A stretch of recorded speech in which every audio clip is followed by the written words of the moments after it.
Alô, bom dia, você está no canal Professor Belém neste sábado, dia 11 de junho de 2022. Shabbat Shalom, sejam todos bem-vindos.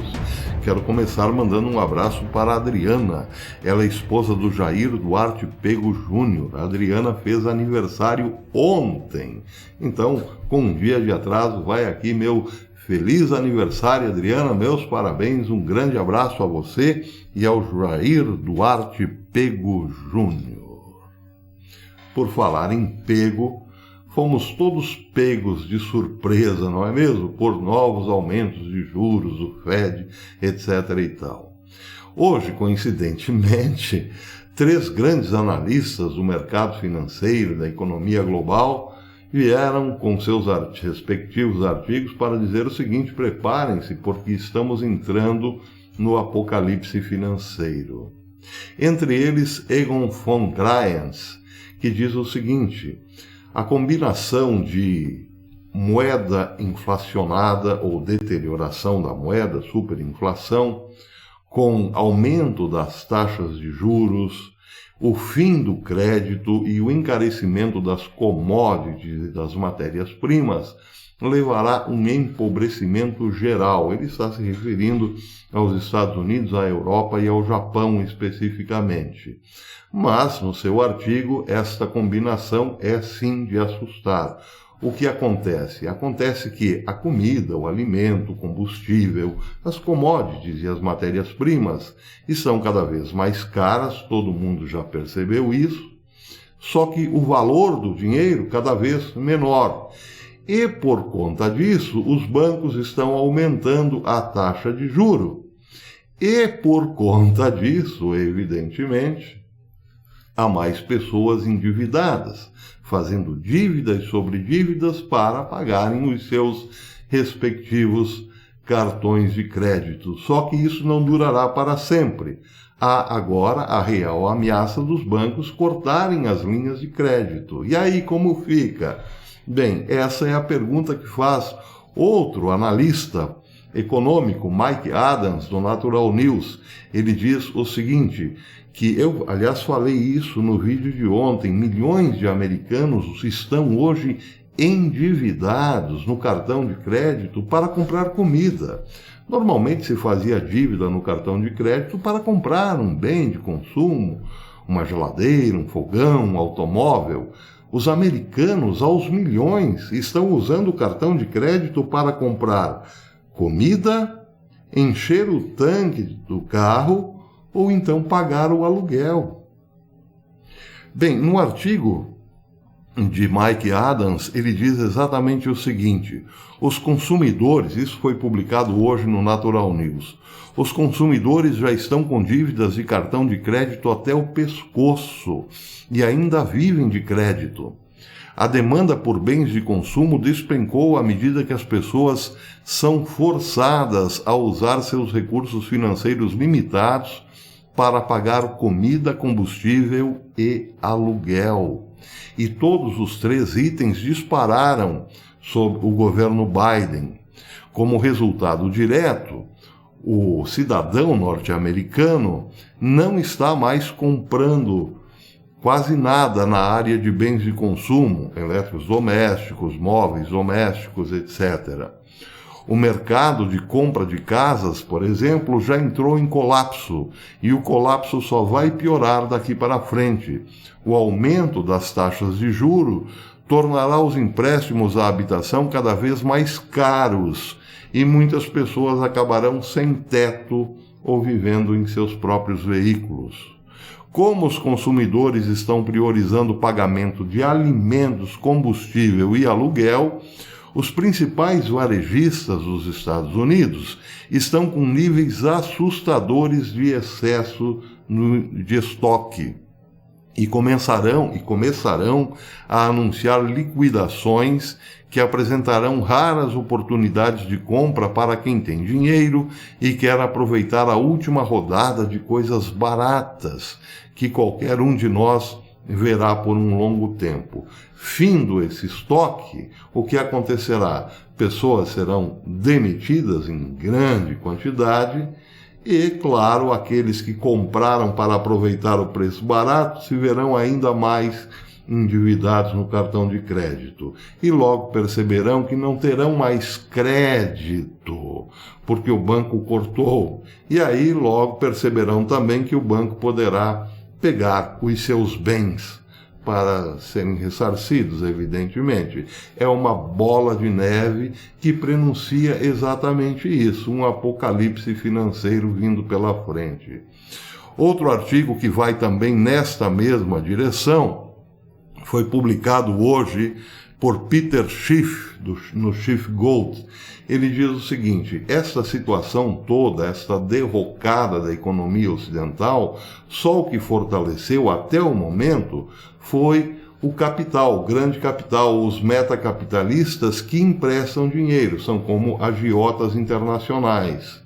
Esses investiram em ouro e prata, emprestaram o dinheiro para o cidadão, agora o cidadão será basicamente um inadimplente ou quase que um escravo, e o metacapitalista poderá desfilar com o seu ouro e sua prata em mercados mais reais. E é aqui que eu entro com a matéria deste vídeo. Com a invasão da Ucrânia, Vladimir Putin criou ou fez surgir um novo mundo, o mundo real, baseado no que exatamente? Na produção, com uma moeda lastreada em commodities. A Rússia criou essa perspectiva, abriu essa perspectiva de uma guerra não mais ideológica, por assim dizer, comunismo contra capitalismo, ou então religiosos contra ateus. Não, nada disso. A guerra do momento é a do capital real contra o capital fictício, o mundo real contra o mundo da bolha. E Schiff explica mais ou menos da seguinte forma: os Estados Unidos, mais o Banco Central Europeu e o Banco do Japão, criaram um mundo ilusório, emprestando dinheiro para pessoas investirem não na produção de bens de consumo, alimento ou commodities, mas investirem em especulação.